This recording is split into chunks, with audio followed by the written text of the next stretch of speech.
வணக்கம். அன்புள்ள அடுப்பங்கரை சேனலில் உங்கள் அனைவரையும் இந்த ஞாயிற்றுக்கிழமை சூரிய பகவானின் அருளோடு சந்திப்பதில் மிகவும் மகிழ்ச்சி அடைகிறேன். இன்றைக்கு ஒரு அருமையான நாள், ஆடி ஞாயிற்றுக்கிழமை. இப்போ ஒரு சின்ன வீட்டு குறிப்பு தான் நான் சொல்கிறேன். நமக்கு இப்போது இந்த மாதிரி கிரானைட்டில் இருக்கணும் அல்லது கருங்கல் இதில் போட்டிருப்போம். நம்ம அதில் கிச்சனில் எப்பயுமே ஏதோ ஒரு டஸ்ட்டு ஒரு பிசுக்கு இருந்துக்கிட்டே இருக்கும். அதை நம்ம இன்றைக்கி எவ்வளவோ ப்ரெஷ்ஷஸ் அறிமுகப்படுத்தியிருக்காங்க. நல்லாவே நமக்கு கிச்சனுக்கு யூஸாக இருக்குது. டிஷ்யூ பேப்பர் மாதிரி கிழிச்சு அந்த இதை டவலை துடைக்கிறதும் இருக்குது. ஏன்னா நான் கேஷுவலாக இருக்கிறதே சொல்கிறேன். இது முன்னாடியே ஒரு ஸ்க்ரப்பர் தான். இந்த ஸ்க்ரப்பர் தேங்காய் நாரில் தான் பண்ணியிருக்காங்க. இதை நல்ல கப்பில் வாட்டர் வச்சுக்கிட்டு, சோப் வாட்டர் வச்சுக்கிட்டு, இதில் முதல்ல ட்ரையாக இந்த இதை பூரா நம்ம சுத்தம் பண்ணிவிட்டு, அதுலேயே பாதி நமக்கு க்ளீன் ஆகிடும். அதில் தண்ணியில் சோப் வாட்டர் வச்சு அதை முக்கி அதில் நம்ம தொடச்சிட்டோம்னா நல்ல பழைய அந்த ஷைனிங் நல்லா கிடைக்கும் நமக்கு. அதுவே போதும் நமக்கு. இதுவே நிறைய இது விலையும் கம்மி. நல்லா நிறைய வாங்கி வச்சுக்கலாம்.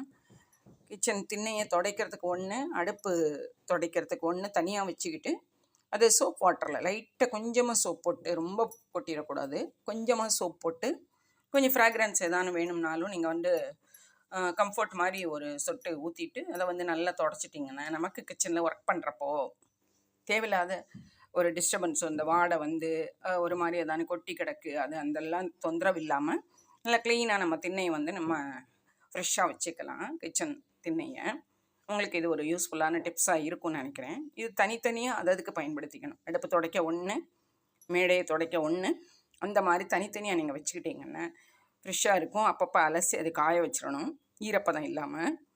அது உங்களுக்கு ஒரு யூஸ்ஃபுல்லாக இருக்கும்னு நினைக்கிறேன். அடுத்தது நைஃப் ரொம்ப ஆனியன், அந்த உருளைக்கிழங்கு அது இது நறுக்க அந்த ஓரம் ரொம்ப ஷார்ப்பன் குறைஞ்சி போயிடுது.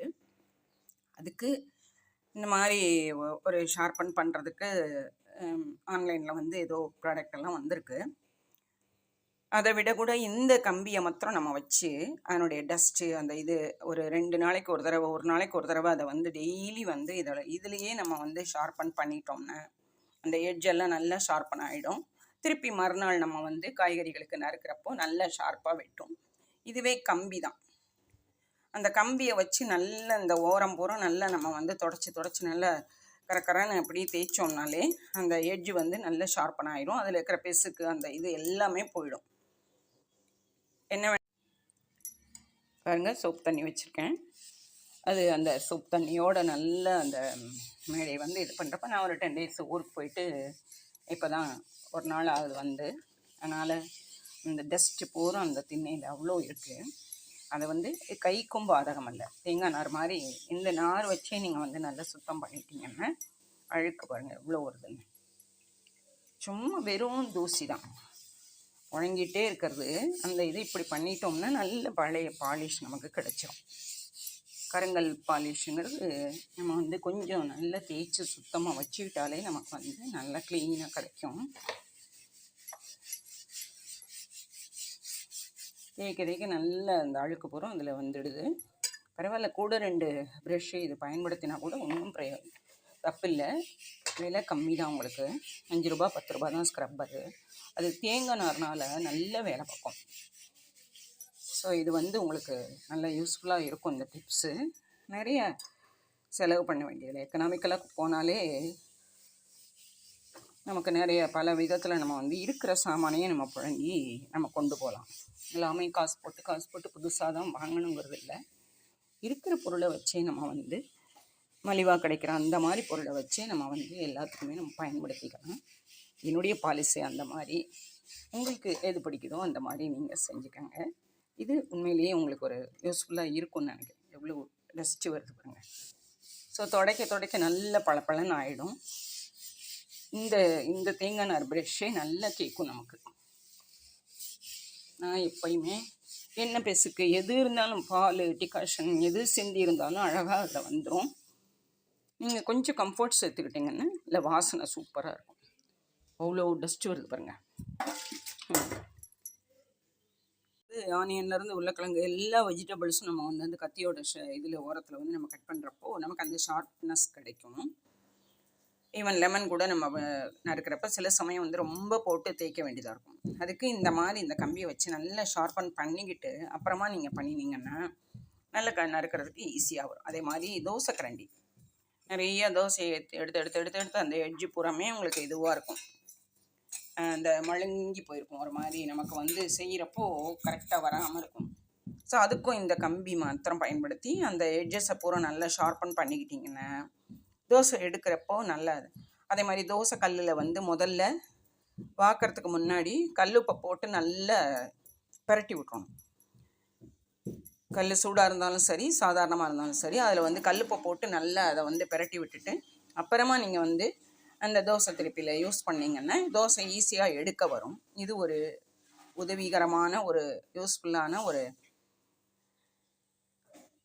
கிச்சன் டிப்ஸுன்னு சொல்லியிருக்கேன். உங்களுக்கு இது யூஸ்ஃபுல்லாக இருக்குன்னு நினைக்கிறேன். இந்த மாதிரி காஃபி டிகாஷன் போடுறது வந்து நம்ம வந்து எத்தனை ஸ்பூன் நமக்கு தேவையோ, ஒரு ஆளுக்கு 1.5 ஸ்பூன் கணக்கு, 2 பேர் இருக்கோம்னா 4 ஸ்பூன் போட்டோம்னா, இல்லை 5 ஸ்பூன் போட்டோம்னா 3 நேரம் எடுத்துக்கலாம். அதில் வந்து அரை ஸ்பூன் ஜீனி கலந்து நீங்கள் போட்டிங்கன்னா நல்ல டிகாஷன் வந்து திக்காக இருக்கும். நமக்கு அந்த ஃப்ளேவர் வந்து நல்லா கிடைக்கும். அளவு வந்து சாதாரண டிகாஷன் இறக்கி ஊற்றுறத விட இதில் வந்து கொஞ்சம் கம்மியாகவே நீங்கள் யூஸ் பண்ணிக்கலாம். கூடவே 2 நேரத்துக்கு உங்களுக்கு வரும். ஸோ டிகாஷன் ரெடி பண்ணுறப்போ ஒரு அரை ஸ்பூன் ஜீனி அதில் போட்டிங்கன்னா, வெள்ளை ஜீனி போட்டிங்கன்னா அந்த திக்னஸ், அந்த டிகாஷன் வந்து நல்ல திக்காக இருக்கும். மேலும் ஒரு நேரம் அதிகமாக நம்ம பயன்படுத்திக்கலாம். ஃப்ளேவர் குறையவே குறையாது. இதுவும் உங்களுக்கு ஒரு உபயோகமான டிப்ஸாக இருக்கும்னு நினைக்கிறேன். செய்து பாருங்கள். என்னுடைய பதிவை இப்போ தான் பார்க்குறீங்கன்னா உங்கள் சப்ஸ்கிரிப்ஷனை எனக்கு கொடுங்க, உங்கள் நண்பர்களோட பகிர்ந்துக்கங்க. மேலும் புதிய வித்தியாசமான பதிவுகளோடு உங்களை சந்திக்கிறேன். நன்றி. வாழ்க வளமுடன். சூரிய பகவானின் அருள் எல்லோருக்கும் கிடைக்க இறைவனை பிரார்த்திக்கிறேன். நன்றி. வாழ்க வளமுடன். அதே மாதிரி கத்திரிக்கோலும் அதே மாதிரி நீங்கள் வந்து அந்த மெட்டல் ஸ்க்ரப்பர் வச்சு அழகாக ஷார்பன் பண்ணிக்கலாம். நிச்சயமாக பலன் இருக்கும். ஸோ அந்த மாதிரி வெளியிலேருந்து ஒரு நல்ல விஷயங்கள் நம்ம கற்றுக்கிறப்போ நம்மளுடைய பிரெயினையும் ஷார்பன் பண்ணிக்கணும், நம்மளுடைய நைஃபு சிசர்ஸையும் ஷார்பன் பண்ணிக்கணும். அது இன்றைக்கு உள்ள லைஃபுக்கு ரொம்ப ரொம்ப தேவையானது, ரொம்ப ரொம்ப நம்ம வாழ்க்கைக்கு அத்தியாவசியமானது. ஷார்ப்பனிங் வந்து எல்லா இடத்துலையுமே ரொம்ப முக்கியமாக நம்ம செய்துக்கணும். நம்மளை நாம் தான் தேத்திக்கணும், நம்மளை நாம் தான் வெளியில் கொண்டு வரணும். ஸோ அதுக்கு வந்து இந்த மாதிரி நம்மளுடைய இந்த செயல்முறை விளக்கங்கள் வந்து ரொம்ப நமக்கு பிரெயினை வந்து நமக்கு பயன்படுத்த உபயோகமாக இருக்குது. நீங்களும் செய்து பாருங்கள். உங்களுக்கு என்னுடைய டிப்ஸ் பிடிச்சிருக்குன்னு நினைக்கிறேன். வாழ்க வளமுடன்.